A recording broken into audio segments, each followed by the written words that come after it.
मैं SC/ST आरक्षण का समर्थक हूँ, क्योंकि मैं जब ये बात बोलूँगा तो फिर बहुत क्लिप्स कटेंगी और लोग गालियाँ भी देंगे मुझे इसके बाद। बहुत सारे सिविल सर्वेंट्स जो करप्शन का रास्ता चुनते हैं वो एग्रीकल्चरल इनकम शो करते हैं बड़े पैमाने पर। OBC में जो कैंडिडेट है उसकी अपनी इनकम काउंट नहीं होती है, केवल पेरेंट्स इनकम काउंट होती है। EWS में सबकी इनकम काउंट होती है 39 में। जनरल कैटेगरी, रिजर्व कैटेगरी, उसको लेकर जो न्यूज़ में अब आया है, this is regarding UPSC, this is the tweet. ये जो IAS ऑफिसर का है, पूजा Khedkar, getting into a reserved category when she is part of the having a non-creamy layer certificate, possesses property. Ab this becomes the whole controversy about reserved, non-reserved. When you have so much of wealth, आप क्या ये सही है, गलत है, आप बताइए, because you have taken the UPSC exam also. आप जनरल कैटेगरी के जनरल में स्टूडेंट। था। मेरा रैंक 384 था और मेरे हॉस्टल के मेरे दोस्त जिनका रैंक 415-20 था वो सब IPS IAS बन के अभी बहुत सीनियर पोजीशंस में हैं। और मैं ग्रुप B सर्विस मुझे मिली थी लास्ट में, CSS। So in a way I can say I have seen this. इसके बाद ही मैं रिजर्वेशन के फेवर में रहता हूँ in as far as the policy is concern. Implementation की दिक्कतें बहुत सारी हैं, जैसे कि ये मैं बहुत ध्यान से पढ़ नहीं पा रहा हूँ, लेकिन मैं समझ पा रहा हूँ आप क्या कहना चाह रही हैं। देखिए, reservation as a policy has to be there. On caste की इकोनॉमिक बेसिस पे इस पे भी डिबेट होता है। What do you favour? इस पे हम लोग कई घंटे बात कर सकते हैं, क्योंकि बहुत लंबा टॉपिक है जी। और मुझे नहीं पता कि कितनी मर्यादाएं हैं, हमें कहाँ तक बात करनी है इस टॉपिक पे। आप जो मर्जी कहना चाहें यहाँ पर। देखिए, रिजर्वेशन कास्ट पे भी होना जरूरी है। इकोनॉमिक क्राइटेरिया कुछ एक्सटेंट तक उसमें हो तो अच्छा है, लेकिन ये बात सही है कि रिजर्वेशन सिस्टम जो हमने रखा है पिछले कई सालों में, उसमें लूप होल्स बहुत ज़्यादा है। जैसे कि ये मामला आप बता रही हैं, मैं आपको कुछ एग्जांपल देके समझाता हूँ। इस पे अप्लाई होगा या नहीं मुझे नहीं पता, पर आप समझ पाएंगे कि क्या मसले हैं। और मैं UPSC को ध्यान रख के बात करता हूँ जी। SC/ST कैटेगरी में रिजर्वेशन मिलता है, उसमें क्रीमी लेयर नहीं है। सुप्रीम कोर्ट ने 2004-05 में एक फैसला दिया था M नागराज के मामले में, जिसमें यह कहा था कि जब प्रमोशन हम देंगे SC/ST में, तब हम इस बात को इंश्योर करेंगे कि प्रमोशन क्यों दे रहे हैं। So in a way they introduce the concept of creamy layer in promotions in SC/ST।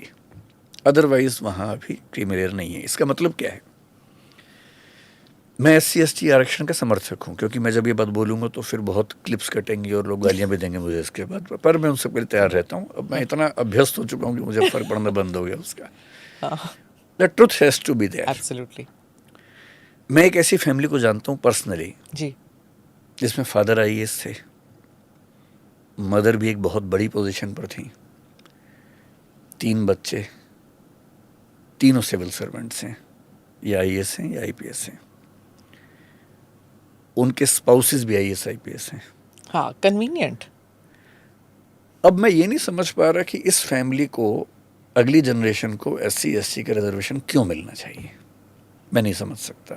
इनको मैं हमेशा कहती थी ये जेनेटिक सिविल सर्वेंट्स होते हैं। हो सकता है, मतलब यहाँ तक कि जो हमारे कुछ दोस्त SC/ST रिजर्वेशन के बहुत समर्थक हैं भी, बहुत पॉपुलर लोग हैं, अच्छे चिंतक हैं, जब बंद कमरे में मेरी उनसे बात होती है और मैं उनसे पूछता हूँ कि यार मुझे आर्गूमेंट दो, अगर आपके आर्गूमेंट में दम है तो मैं मान लूँगा, मुझे कोई दिक्कत नहीं है। क्योंकि पब्लिक डोमेन में आर्गूमेंट ये चलता है कि कई हज़ार साल का पिछड़ापन है, कई पीढ़ियाँ लगेंगी बराबर करने में। तो मैंने उनसे पूछा, मैंने कहा देश में 8% करीब STs हैं, 16% SCs हैं। 8% का मोटा मोटा मतलब होता है लगभग, आप मान लीजिए 11 करोड़ के आसपास, और 22 करोड़ SC हैं, 33 करोड़ की आबादी है। सरकारी नौकरियां साल भर में कितनी निकलती होंगी? मेरे ख्याल से सब भी, मतलब पूरे देश की सारी नौकरी मिलाएंगे तो भी शायद 2 करोड़ के आसपास होंगी, सब नौकरियां मिला के भी। इनमें से SC/ST की जो भागीदारी है, अगर हम 24% मान लें दोनों मिला के, वैसे तो 22.5% अभी है, तो भी ये 40-45 लाख होगी मैक्सिमम। इस 45 लाख में 33 करोड़ में से कौन लोग आए कौन ना आए, ये हमें सोचना होगा। जब हम रिजर्वेशन दे रहे हैं तो साइंटिफिक होना चाहिए, लॉजिकल होना चाहिए। एक फैमिली जिसमें आईएएस कुछ लोग बन चुके हैं, अगली पीढ़ी में बन चुके हैं, उसकी अगली पीढ़ी को भी आईएएस का आरक्षण मिले। क्या इससे अच्छा ये नहीं है कि उसी समाज के वो लोग जो दूर गांव में हैं, स्कूल नहीं मिला जिनको, बड़ी मुश्किल से पढ़े, उनको फ़ायदा मिले। हम एक कम्युनिटी को सेंटर में लाना चाहते हैं, एक कम्युनिटी को अपलिफ्ट करना चाहते हैं, मेन स्ट्रीम में लाना चाहते हैं, या उसके कुछ परिवारों को बार बार पावर देना चाहते हैं। पर एक एलिटिज्म है। जैसे हिंदू समाज में पहले था कि भाई कुछ वर्ण या जातियां सेंटर में हैं, बाकियों को पीछे रखा गया तो उनको आरक्षण दो। अब उन समुदायों में कुछ परिवार ऐसे हो गए हैं, वो एलिट्स हैं, और वो एलिट्स कभी नहीं चाहेंगे कि आरक्षण उनके हाथ से निकले। तो उन्होंने अपनी पूरी कम्युनिटी को फील भी करवा दिया, समझा भी दिया कि ये आरक्षण छीनना चाहते हैं। जबकि सच ये है, मैं तो बहुत मुखर तरीके से बात कहता हूँ कि SC ST में भी क्लासिफिकेशन होना चाहिए जैसे OBC में होता है। अभी सुप्रीम कोर्ट में शायद कोई फैसला ऐसा है, या आपने शायद सुना होगा कि एक कमीशन है, रोहिणी कमीशन, उसकी रिपोर्ट सबमिट हुई है अभी हाल ही में, अभी आई नहीं है सामने पब्लिक डोमेन में। मेरा ख्याल है कि रोहिणी कमीशन की रिपोर्ट आने के बाद सब क्लासिफिकेशन इन SC ST, जो कि सुप्रीम कोर्ट ने खारिज किया है कई मामलों में, सरकार शायद उसको लाएगी। इस तीसरे टर्म में मेरे ख्याल से सरकार का इरादा ये होगा। आरक्षण कम तो कर नहीं सकते हैं, सोचना भी मेरे ख्याल संभव नहीं होगा, शायद ज़रूरत भी नहीं है उसकी, पर आरक्षण रैशनलाइज हो, उसमें रीजनेबिलिटी हो, ये ज़रूरी है, और ये होगा। अब ये जो केस आप बता रही हैं, ये OBC आरक्षण का है। OBC और EWS के आरक्षण में कितने बारीक पेच हैं, अगर आप सुनेंगे तो आप दंग रह जाएंगे। इस देश में EWS का आरक्षण कोई भी ले सकता है, आप भी ले सकती हैं, मैं भी ले सकता हूँ। OBC में क्या पेच है कि OBC में एक क्रीमी लेयर का कंसेप्ट है, इंदिरा साहनी केस 93 में जजमेंट आया था, उसमें इंट्रोड्यूस हुआ था। अब नियम ये है कि अगर आप OBC से हैं पर क्रीमी लेयर में, तो you will be treated as general. इससे बचना होता है। मैं ऐसे कुछ होता है। हाँ, सही बात है। देखिए, इतना डिफरेंस है। If you are in general category, you have to be in first 75 ranks to be IAS। If you are in OBC, you can become IAS on 400 rank almost. So there is a huge difference. इसलिए अगर किसी के पास scope होता है तो वो कोशिश करता है कि मैं बन ही जाऊं। मैं पिछले 25 साल में केवल एक ऐसे दोस्त को जानता हूं जो OBC में था, पर उसने OBC आरक्षण लेने से मना कर दिया। ये कहेगा कि मुझे बचपन ठीक मिला, पढ़ाई ठीक मिली, why should I take reservation. ऐसे भी लोग हैं। जैसे एक रूल ये है कि अगर आपके फादर या मदर क्लास 1 जॉब में हैं तो आप OBC नहीं हो सकते, you get into creamy layer. आपके दोनों पेरेंट्स ग्रुप B में हैं तो भी नहीं हो सकते हैं, लेकिन ग्रुप C ग्रुप D में हैं, इनकम चाहे 8 लाख से ज़्यादा हो तो भी आप OBC में रहते हैं। अब सरकारी नौकरी वालों ने मेरे ख्याल से एक खेल खेला होगा कि भाई उनकी इनकम ज़्यादा है, उनके बच्चे OBC में क्यों ना आए। तो एक नियम बनाया गया कि जो B और C कैटेगरीज में हैं, C और D में, उनके बच्चों को हम OBC में रखेंगे चाहे इनकम ज़्यादा हो जाए। 8 लाख की लिमिट अभी है वैसे। फिर एक और खेल खेला गया, agricultural income will not be counted to see whether this person comes in creamy layer और नॉट। बहुत सारे सिविल सर्वेंट्स जो करप्शन का रास्ता चुनते हैं वो एग्रीकल्चरल इनकम शो करते हैं बड़े पैमाने पर। बिल्कुल।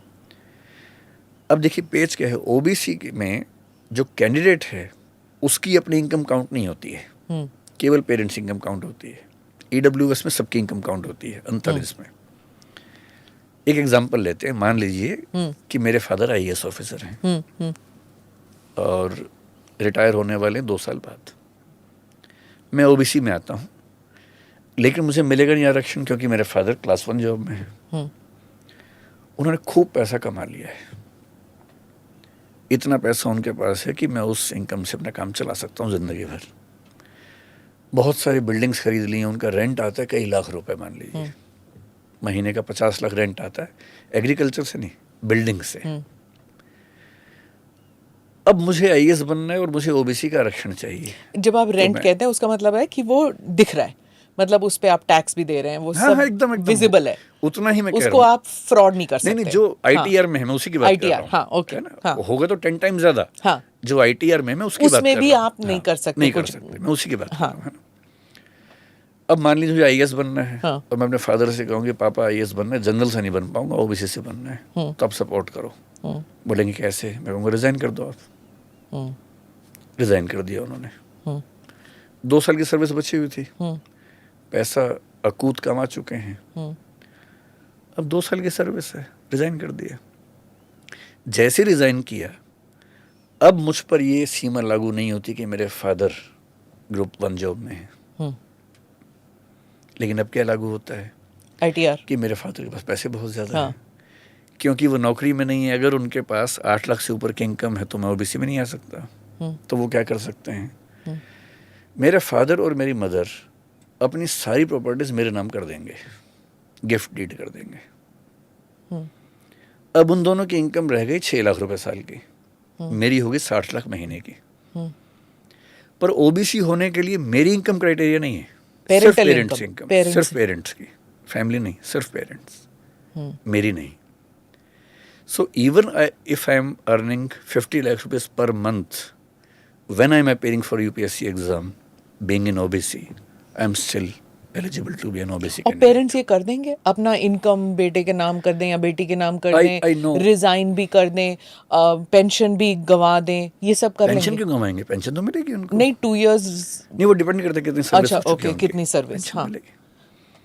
ओके। और जो इस रास्ते पर चलते हैं उनको पेंशन की चिंता नहीं होती है, वो अपनी पेंशन पहले बना चुके होते हैं बहुत सारे। उनको